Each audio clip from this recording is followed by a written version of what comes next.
behind him. Go behind him. Maybe grab your chair. Hurry up. Make it fast, son. All right, so I'm gonna start in about 30 seconds.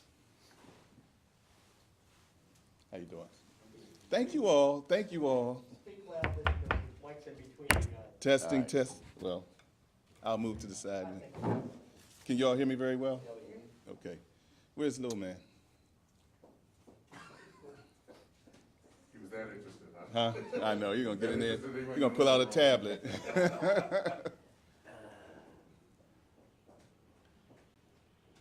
All right.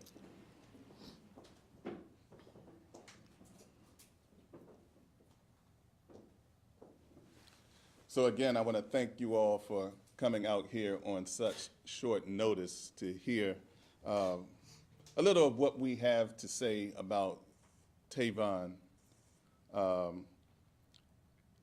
And I think it's important to note that at the time of these events, he was a 14-year-old young man, and he attended high school right here in Baltimore City. He has a very loving and supportive family who were quite pleased when we offered our services to assist him in his defense. My condolences are extended to all the families involved.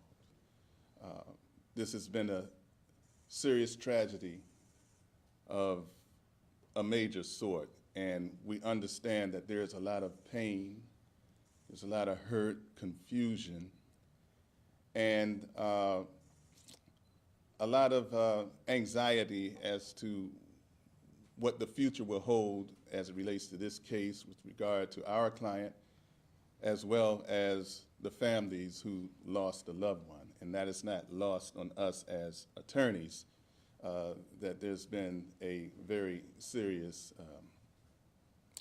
loss for everyone. We have not seen the video. It has not been disclosed to us in any way, shape, form, or fashion.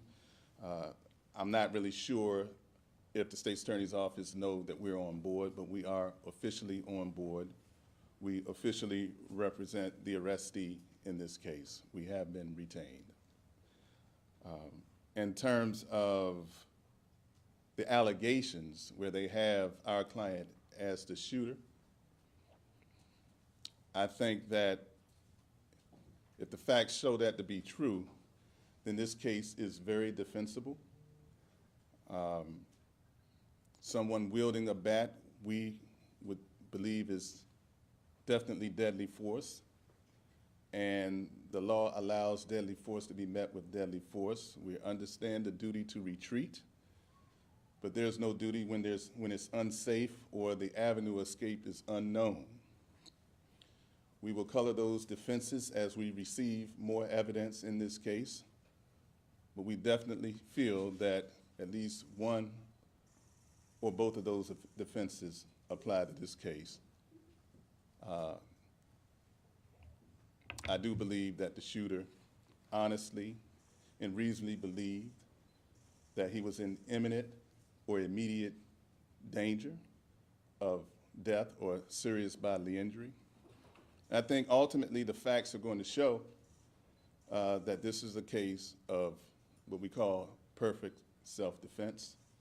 And we look forward to the day when we'll have an opportunity to present our defenses in front of a jury of our peers, or we even look much more further to this case being returned to juvenile court, because quite frankly, that's where we believe it ultimately should be. We do not believe that this is a first-degree murder case.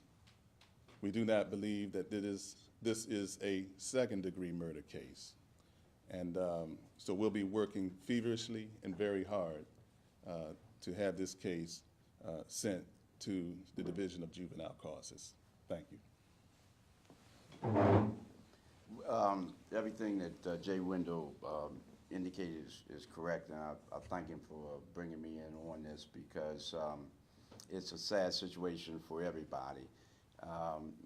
this young man is 5'6", my height, and 126 pounds. I mean, he's a small child. He was 14 at the time. The deceased was over 6 feet and over 200 pounds, wielding a bat, like something out of Walking Tall. Drives across Light Street, parks over near Hooters, comes back across all these lanes of traffic with this bat. And, you know, so that's quite frightening and quite menacing. This young kid has no history with the system. He has not been detained in any juvenile facilities. He was in school. He was not a troublemaker, and he was out there because he has been associated with older people who were ravaged either by the use of drugs or the sale of drugs, going in and out of prison, that type of lifestyle. And so he chose to do two things: sell water and to squeegee. On a good day, he'd make $200. On a bad day, he'd make $90. He would vacillate between President Street and over here on Conway. And he was just out there trying to make some money, honest money. And so, you know, for this to be visited upon him, he had no idea that day that anything like this would happen. So it's unclear as to really who did the shooting, but if it was him, as Jay Wendell indicated, it was certainly justified with this 6 foot, 200 and some pound guy coming at you with a bat. And why? Why? Because he was irritated, not because he was threatened. He got out of his car and walked across many lanes of traffic. He was irritated, and a lot of us are. But you can't just get a bat and go beat somebody down, some kid down, because they squirted water on your windshield. And there's no evidence that anything other than that occurred on this fateful day.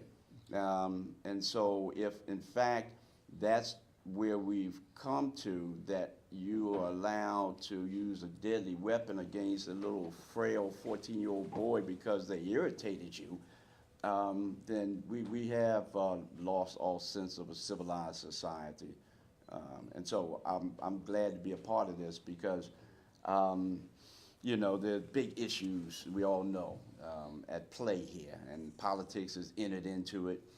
But what we have is a little 14-year-old, just turned 15-year-old boy who went out there to make some money, honest money. And all of a sudden, his life is turned upside down, and someone is deceased, and the family of the deceased lives are turned upside down. And why? I mean, it was an act of road rage. That's exactly what it was on the part of the victim. It was road rage.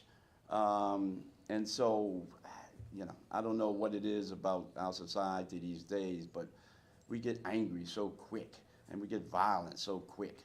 And none of this had to have happened. None of this had. This was not broken wiper blades. It wasn't that he was assaulted while he was sitting in his car. He had some water squirt on his windshield and didn't like it. Drove after light change. He crosses Light Street, makes a left on Light Street, parks over there near Hooters, and walks across all these many lanes of traffic with this bat. Like I said, like Walking Tall. And going after some kid. It didn't have to happen. So I'm wondering whether or not there was water squirt on his windshield, because I don't think the information was clear as to whether or not I don't think the information is clear as to what provoked this man into this aggressive, violent behavior, because I can't imagine that water being squirted on his windshield would cause him to park his vehicle 8 lanes across a busy road and pull out a bat and start wielding it at people. So perhaps there's some mental health issues on that side that were at play. We just don't know. Without any further information, we're merely speculating. What we do know is that, again, the charges against our client are extremely defensible. What we do know is that we look forward to our day in court when we can express ourselves more fully and present to a jury of our peers the full story and not a small portion of it, because it causes me great consternation to know that a 48-year-old man who's married with children would engage in this type of behavior. To me, it's outrageous, to be honest with you. When there was nothing to gain, the only thing that was going to happen from that encounter is either what actually happened or something close to it, where people were seriously injured or hurt. And so that should not be lost as well, that there was an aggressor that went and sought trouble. In fact, he was looking for problems. He decided that he was going to use his bat to solve whatever issues he had with those young people out there, merely just trying to do a job and service members of our community. So where the chips fall, we don't know, but we have extreme confidence on what we will be able to do once we get an opportunity to present our side of the story. And then finally, let me just say this, and Jay Wendell made mention of it. The only reason this case is in the adult court is because he's charged with first-degree murder. If he's charged with second-degree murder or manslaughter, or any of those things, he'd be in juvenile court, because this is because of his age. That's why we are where we are, and so the hope is that the state will take a look at it and decide that this is not a first-degree murder case at all to even begin with, and then we can get to issues of self-defense and that type of thing if it becomes relevant. Right, that's true, and I have to always go back to the fact that hopefully the state will determine that this is a matter for juvenile court, and perhaps it will not be in front of a jury. It will be in front of a judge to make a determination as to what types of services and how best we can rehabilitate this young man after going through this experience. Has your client painted a clearer picture as to what occurred between Reynolds and the teen after he got out of the car with the bat? Well, right now we don't want to comment on anything painted by our client. We don't even know what information the state has. So me personally, I don't want to comment on much of the evidence. In fact, I took high platitudes in my remarks because I don't know what the video is going to show. And I just would feel more comfortable. I know what our defense would be if A, B, or C has occurred in the video, but I need to see the video. So to your knowledge, there is video of the shooting and the confrontation? Only because that's what was reported. I have no personal knowledge other than what I've read in the paper. And that's correct. I mean, that's where we get it from. I think there's some legal documents that may reveal that they relied greatly on video. And I think the commissioner made mention of that as well. Okay. To be clear, you're identifying your client as Tavon Scott. That's right. Okay. And you both have supported Marilyn Mosby, and she's made a decision here, her office, to charge your client with first-degree murder. What are your thoughts on Well, I'm not sure she made that decision. I mean, the police department did. I mean, they arrested him and charged him with first-degree murder, and then, as is oftentimes the case, after the police charge, the state attorney's office will get the paperwork, and then they'll decide whether to increase charges, decrease charges, throw the case out. So I don't know whether she was involved at all in what charges were brought. I think that was pretty much the police department. I think at the end of the day, it doesn't matter what she does. At the end of the day, we have a job to do. We're not here to make her decide how she's going to do her job. We have to do our job. Our job is to defend and protect this young man, and that's what we intend to do. Have you talked to Tavon and his family? Was there any indication that he feared for his life as a squeegee worker, and do you think that justified him as a minor possessing a Well, no, well, we're not suggesting that or admitting or conceding that he possessed a firearm. But as to the first portion of your question, any kid that is, 5 foot, is 14 years old, 5'6" and 126 pounds, approached by a 6'2" man with 220 pounds with a bat, there's going to be some fear, instilled in that kid. That man was a monster to these young people. I can only imagine, just remembering when I was 14 years old, to be approached by a 200-plus pound man, perhaps 250-pound man, wielding a bat. I mean, the question is almost rhetorical. Anyone would be afraid. There are people today who are 53 years old and perhaps even much older would be afraid of that same scenario. So I don't think it's going to be very difficult if it is determined that our client is the shooter, because we haven't seen anything. If that's determined, it's not going to be very difficult to establish an honest and reasonable belief of fear of imminent or immediate serious bodily injury or death, especially under the circumstances. And the question becomes, someone,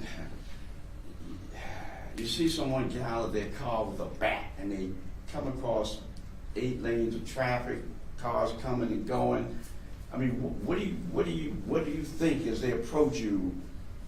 What are you thinking is in the minds of this person? That they're coming over to give you a handshake? They're coming over to, offer you, assistance with a bat. Right. With a bat. They're coming over to crack your skull. That's what they're coming over there to do. And so it's sad because it didn't have to occur. Like I said, it was act of road rage outside the car. And then you really don't understand what's taking place because it's such an outrageous act. You probably don't even appreciate what's taking place until it's really too late. And then, there's a curb nearby.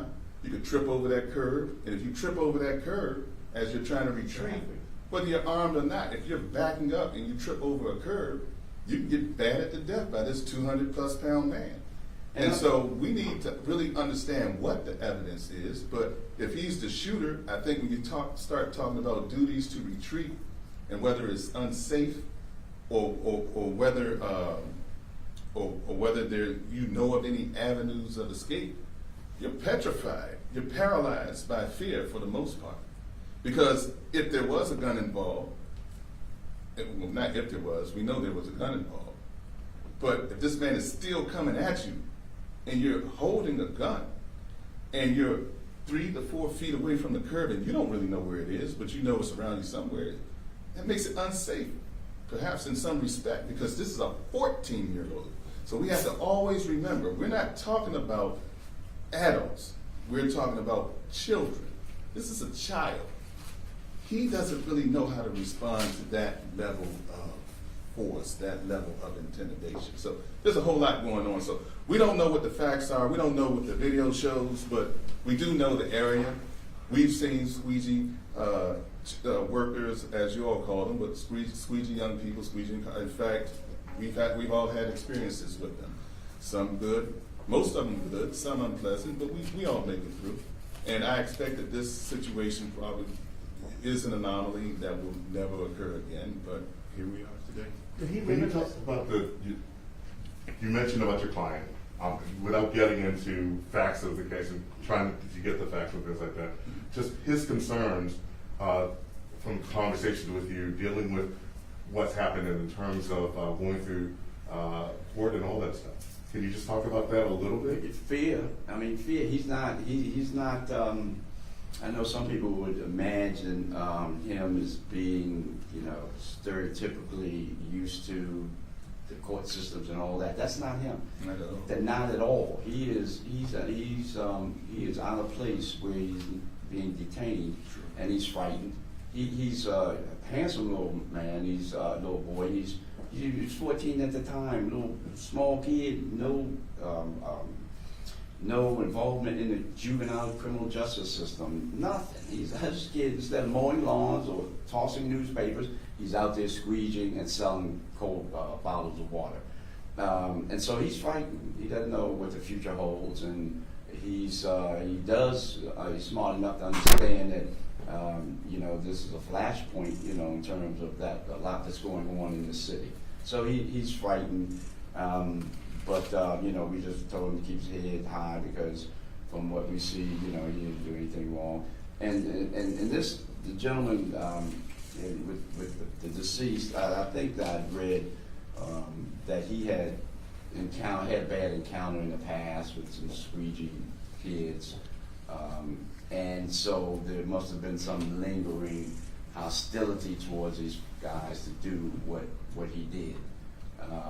If my hat flew off, I wouldn't have parked on Light Street and walked across 8 lanes of traffic to get my hat. I just would have called it a day, right?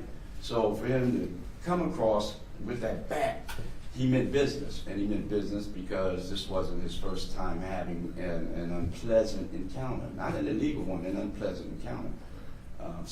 But Tavon is frightened. He's scared. So he's not some tough kid that some might want to imagine him to be. He's not that at all. Do you know, was he interviewed with his father before you got a chance to represent him, and how they were able to determine that it was him, or what police believe? Did he live there in Essex, or did he live in Baltimore? I think you said he went to high school here in Baltimore.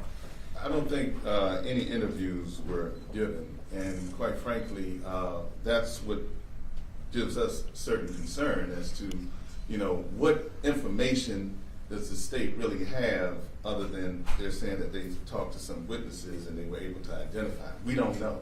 And so, again, we're just going to wait, and we're going to ask that your viewing audience waits as well until we receive at least more information, even if not all the information, because right now he's just been, he's been identified, but there's been bad identifications in the past, and this perhaps could be one of those situations. And if it's something that needs to be dealt with in the future, and they determine that he was indeed the shooter because they have some credible identification of him, then we'll deal with those issues as they come. But again, what bothers us most is the premeditation. You talk about first-degree murder, you talk about the premeditation, the intentionalness of these events, and the deliberations. I see all those things with the aggressor who was wielding a bat. I mean, what was going through his mind when he decided? What was he going to do with that bat? Why did he swing that bat? Why did he walk across all those lanes of traffic? What was his intentions? That's what we cannot forget, because that, in my opinion, is the penultimate question. Although there's a final question, but certainly that's the second to last question that needs to be answered. And that's what we really want answers to. May I clarify, is your client denying that he shot Mr. Reynolds or claiming self-defense in shooting Mr. Reynolds? My client is not going to give any statements, and we're not going to report any of his statements. What I'm saying to you is we understand the burdens of proof in a criminal case, and we have to be convinced of multiple things before we even submit to the fact that they have our client as the shooter. And I want to know how he was identified as the shooter. And so we're not prepared to admit or deny anything about him, because it doesn't matter whether we admit or deny it. According to the charging document, they say it's him. But we're just curious as to how they came to that conclusion. And I'm certain that they'll let us know at some point, but I'm just not clear on it today. You may or may not want to answer this. Your thoughts if your client, if he had a gun, if he was armed, if there was not a firearm on the scene in that situation, if he didn't have a gun, there wasn't one close by. I can answer that. I think our clients would have been seriously injured or killed that day by that overly aggressive man wielding a bat.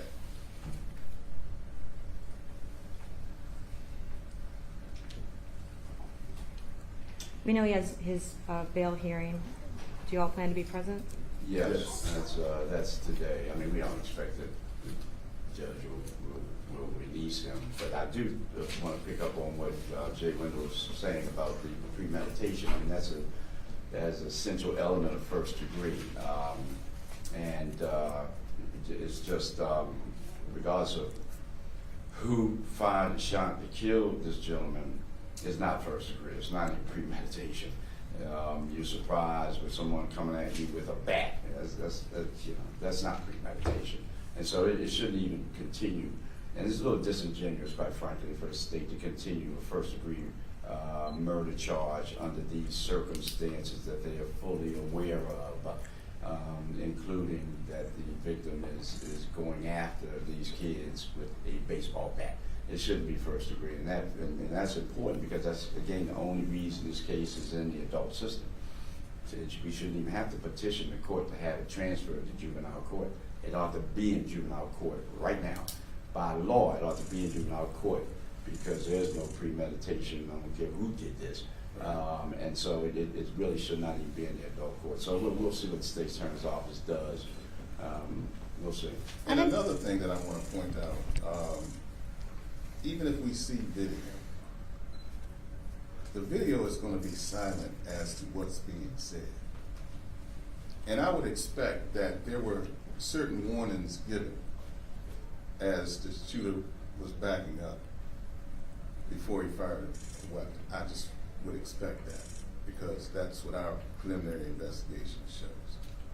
So, again, a video is one thing, but a video can't tell you exactly the words that were coming out of the mouth, like, I'm gonna kill your ass, I'm gonna beat the shit out of you, you're gonna die today. And words of that not only are you a 6-foot+ man and you have a deadly weapon in your hand that you intend to use as such, but you also have words to back it up. And so that, just to color the picture for you, creates even more of a circumstance whereby self-defense was probably appropriate.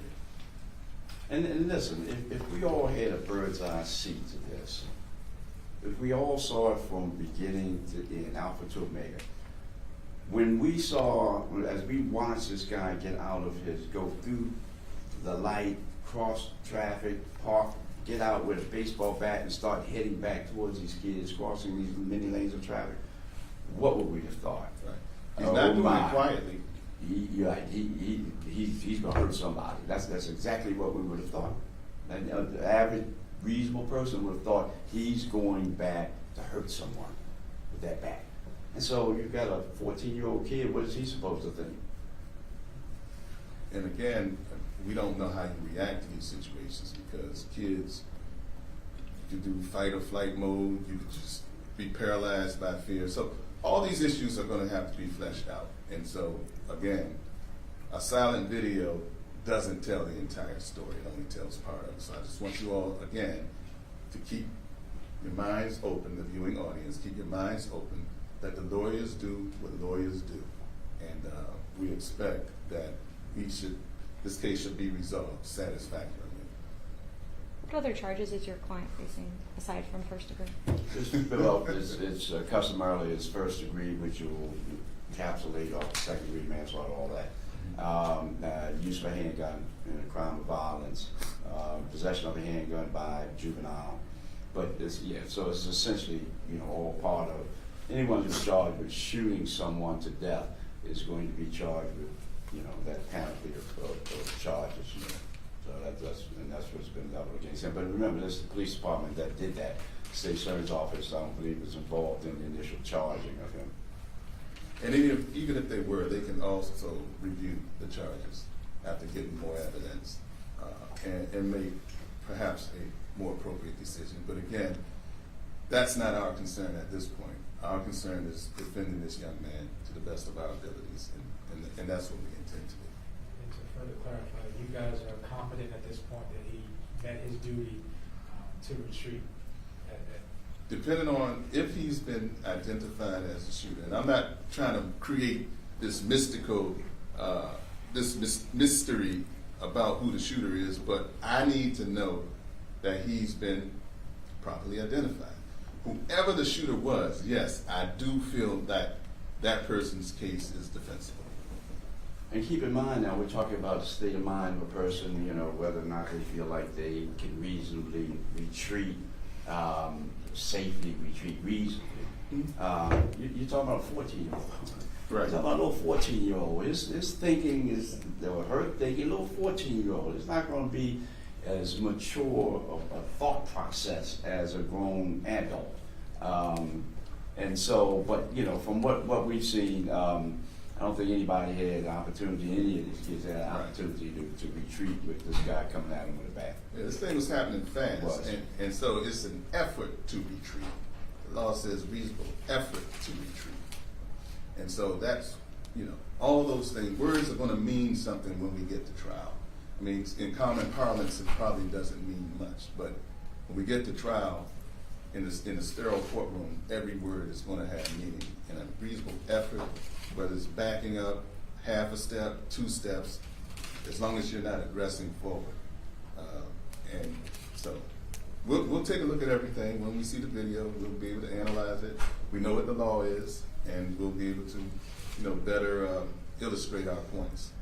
But as it stands now, with a silent video, that'll just take us another 10 steps forward, but that's not going to take us across anybody's goal line. It doesn't even take us across the 50-yard line, because there will be witnesses out there who can tell you exactly what they heard, what they saw. And so if the video shows whatever it shows, that's fine, but we want to hear the audio in conjunction with the video, because that was going to help us develop what the story really is. Okay? All right, guys. Now, I do have family members who came in.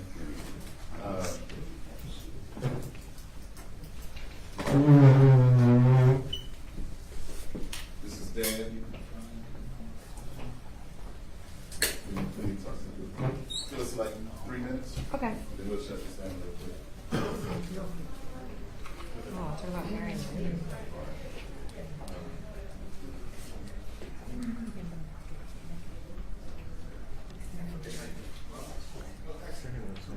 Yeah, okay, yeah, perfect, whatever, yeah, wherever. Wherever's easier for you. I hit record already.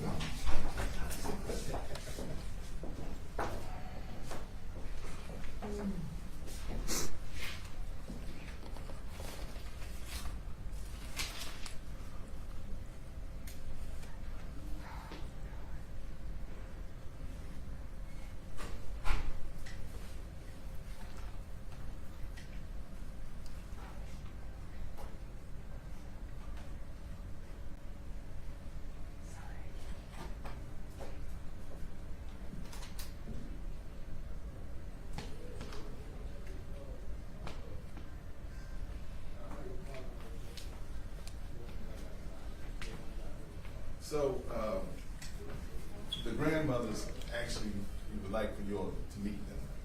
They went to attend to their car because they have to check their parking.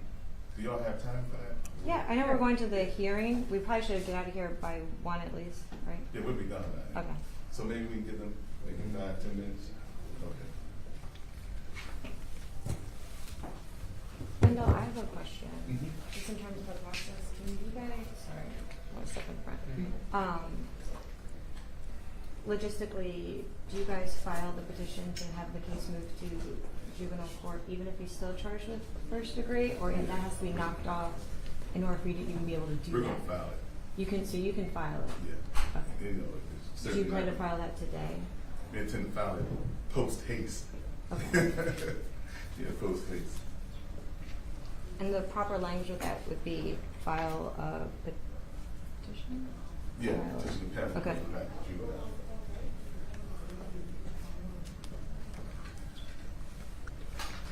So we'll wait for the grandma. Sorry, I don't know if you guys are.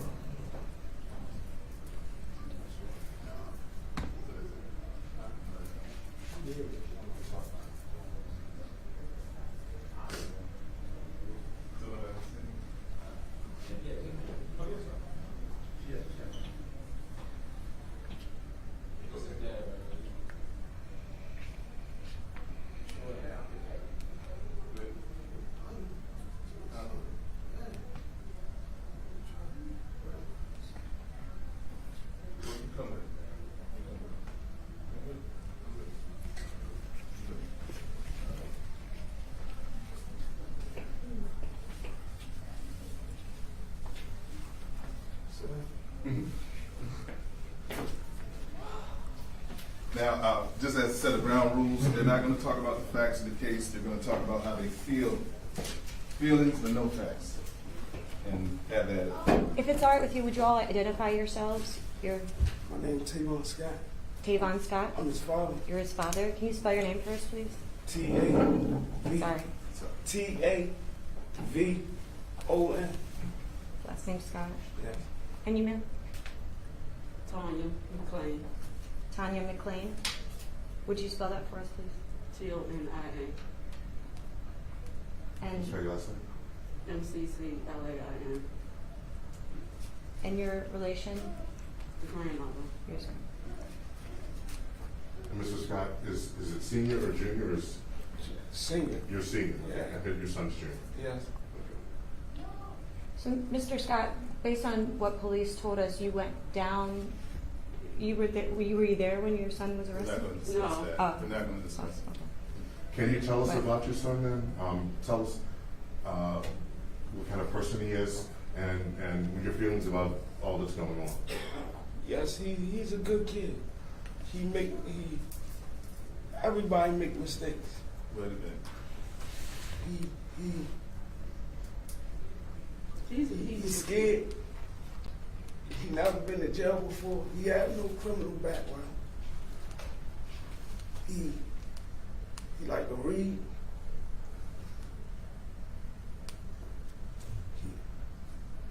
That's it. Right now, we just Yeah. support him and let you know that, he's frightened.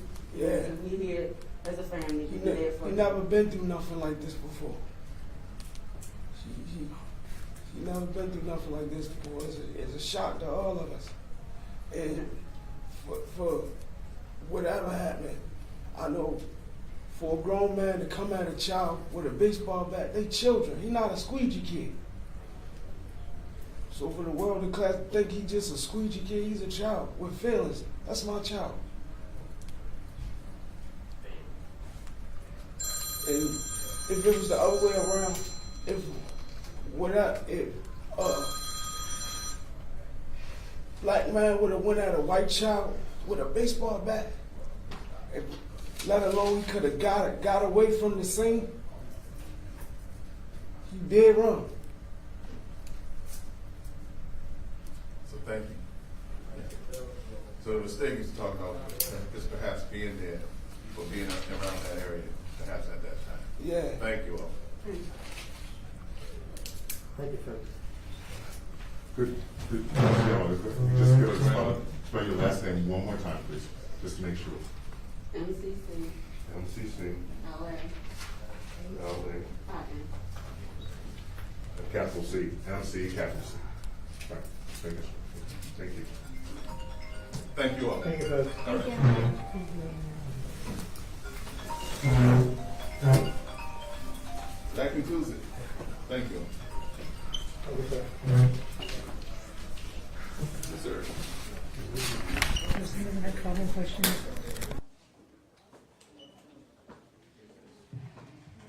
I can hold